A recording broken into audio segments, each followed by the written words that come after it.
Hi everyone, welcome back to my YouTube channel. This is Sushma. ఎలా ఉన్నారు అందరూ? అంతా బాగున్నారని అనుకుంటున్నాం. మేము కూడా చాలా బాగున్నాం. ఇవాళ వ్లాగ్లో మా 12 months బేబీకి మార్నింగ్ టు నైట్ వరకు ఏమేం హెల్తీ ఫుడ్ రెసిపీస్ చేశానో షేర్ చేస్తాను. మార్నింగ్ లేస్తానే ఫస్ట్ మల్టీవిటమిన్ ఇస్తాను, అది డాక్టర్ సజెస్ట్ చేసినారు ఇక్కడ. తర్వాత 8 కల్లా వామ్ వాటర్ కొద్దిగా తాపిస్తాను. నెక్స్ట్ 8:30, 9కి మధ్యలో బ్రేక్ఫాస్ట్ పెడతాను. అంటే నిద్ర లేచేదాన్ని బట్టి అనమాట. 10 లోపు బ్రేక్ఫాస్ట్ అయితే కంప్లీట్ చేస్తాను. ఇవాళ అయితే మిక్స్డ్ దాల్ దోశ చేస్తున్నా. 12th month వచ్చింది కదా, సో ఆల్మోస్ట్ ఇంట్లో మాకు ప్రిపేర్ చేసే ఫుడ్డే మ్యాక్సిమం కారం తగ్గించి పెట్టడం స్టార్ట్ చేసినాను. ఇప్పటి నుంచి అలవాటు చేస్తే వాళ్ళకి కొంచెం మన ఫుడ్ తినేకి ఈజీ అవుతుంది అనమాట. ఒకేసారి అలవాటు చేసినా వాళ్ళు తినలేరు. సో 1 year అప్పటి నుంచే స్టార్ట్ చేయాలి కొంచెం కొంచెం మనం తినే ఫుడ్ పెట్టడం. ఇంకా మిక్స్డ్ దాల్ దోశ కోసం ఫస్ట్ 1 కప్పు బియ్యము, 1/2 కప్ కంటే ఎక్కువ ఉద్దిపప్పు, పెసులు, ఇంకా శనగబెడలు, ఒక 5 బాదం, కొంచెం మెంతులేసి బాగా ఒక 3 times వాష్ చేసి నైట్ అంతా నానబెట్టినాను. పొద్దున్నే లేస్తూనే సేమ్ మనం దోశ పిండి ఎలా చేస్తామో అలానే మిక్సీకి వేసుకోవాలి. దాంట్లో కొంచెం ఉప్పు వేసి కొద్దిగా వాటర్, నానబెట్టిన వాటర్ ఉంటాయి కదా అవి వేయాలి. వాటర్ ఎక్కువ వేస్తున్నా ఎందుకంటే దోశ బాగా మెత్తగా వస్తుంది వాటర్ ఎక్కువ వేస్తే. ఇంకా ఉప్పు వేసేసి పిండి మామూలుగా మనం దోశ పిండి కట్టుకుంటాం కదా అలా బాగా మెత్తగా దోశ పిండిలాగా పట్టుకొని, బాదం కూడా వేసాం కాబట్టి కొంచెం మెత్తగా పట్టుకోవాలి, ఎక్కువసార్లు ఆడించాలి. నెక్స్ట్ ఒక బౌల్లో వేసేసుకొని 1 గంట పాటు, 1-2 గంటల పాటు మూత పెట్టి పక్కన పెట్టేయాలి. నైట్ అంతా ఫెర్మెంటేషన్ చేయని అవసరం లేదు. జస్ట్ 1 or 2 hours పక్కన పెట్టేస్తే చాలు. నెక్స్ట్ 2 hours తర్వాత సేమ్ మనం దోశ పోసుకుంటాం కదా అలాంటి టైపే. పిల్లలు కదా చిన్న చిన్నవి చేస్తున్నా పాపకి. ప్యాన్ కేక్ లాగా చిన్న దోశలు ఒక 2 పెడుతున్నాను అనమాట. ఫస్ట్ ప్యాన్లో ఒక చిన్నవి దోశలు వేసేసి, మరీ పలసగా వేయకూడదు ఎందుకంటే గట్టిగా అయిపోతుంది. కొంచెం మందంగా వేస్తే మెత్తగా ఉంటుంది, వాళ్ళకి తినేకి ఈజీగా ఉంటుంది. ఇప్పుడిప్పుడే పళ్ళు వస్తుంటాయి కదా. ఇంకా కొంచెం దానిపైనే బాగా నెయ్యి వేసాను అనమాట. నెయ్యి బేబీస్కి చాలా మంచిది. అట్లీస్ట్ 1 spoon అన్న మార్నింగ్, ఆఫ్టర్నూన్ ఇస్తాను నేను. ఇక్కడైతే నెయ్యి వేసాను, కొంచెం స్ప్రెడ్ చేసి మామూలు మనం దోశలు వేసుకుంటాం కదా అలానే సేమ్ అనమాట. ఈ దాల్ దోశ చాలా మంచిది బేబీస్కి. హై ప్రోటీన్ రిచ్ బ్రేక్ఫాస్ట్ అని చెప్పచ్చు. చాలా ఈ ఫుడ్ లెంటిల్స్ కూడా చాలా ఈజీగా డైజెస్ట్ అవుతాయి అన్నమాట.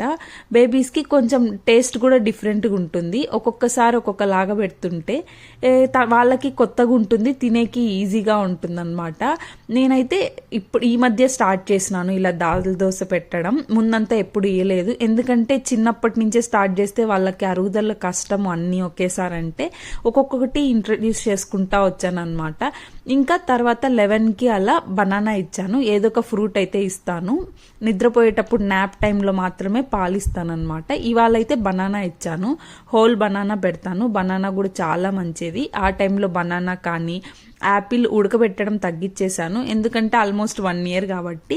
సో ఇక్కడైతే బనానా ఇచ్చాను. ఇంకా ఆఫ్టర్నూన్కి వచ్చేసి సొరకాయ పప్పు చేస్తున్నా. నార్మల్గా మేము తినే ఫుడ్డే పెడుతున్నానని చెప్పా కదా, ఆఫ్టర్నూన్కి సొరకాయ పప్పు చేస్తున్నా. ఇంకా పోపు వేయకుండా ముందే పాపకు పక్కన తీసి పెట్టేసి తర్వాత మేము తినేటప్పుడు పోపు వేసేస్తాను పప్పులో.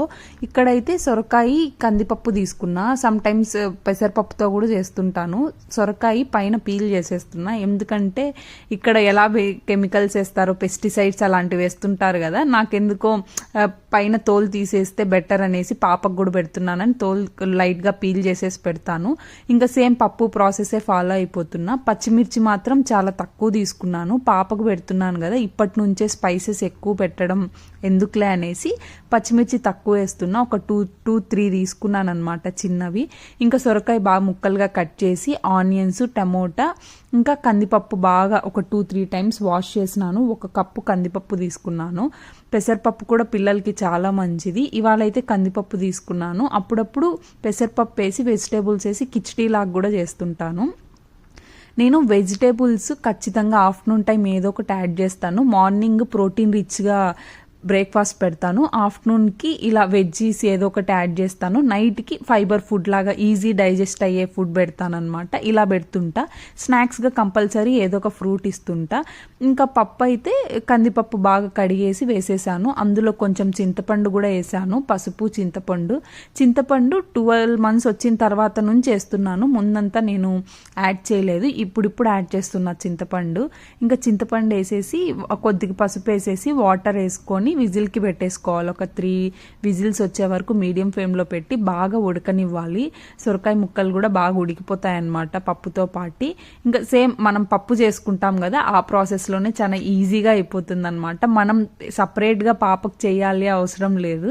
ఇంకా 3 విజిల్స్ వచ్చేసినాక కొంచెం సైడ్ పెట్టేస్తాను. ఆఫ్టర్నూన్కి నైట్కి కూడా కలిపి పక్కన పెట్టేస్తాను అనమాట. జస్ట్ సాల్ట్ కూడా తక్కువ వేస్తాను. ఇప్పటి నుంచే ఎక్కువ సాల్ట్, కారం, స్పైసెస్ ఇవన్నీ ఎక్కువ ఎందుకు యాడ్ చేయడం అనేసి, బేబీకి డైజెషన్ ఇప్పుడిప్పుడే కొంచెం బాగా డైజెస్టివ్ సిస్టమ్ ఫామ్ అవుతూ ఉంటుంది కదా.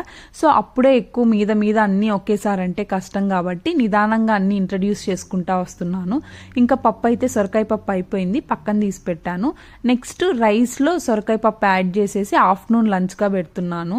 ఇవాళ అయితే రైస్ కొంచెం పలుకుగా వచ్చింది. మరీ పలుకుగా పప్పు రైస్ అంటే కష్టం అనేసి కొంచెం బాగా స్మాష్ చేశాను అనమాట. మీరు మిక్సీకైనా వేసుకోవచ్చు, మిక్సీకైనా స్మాషింగ్ అయినా చేసుకొని బాగా మెత్తగా కలిపితే తినేస్తారనమాట.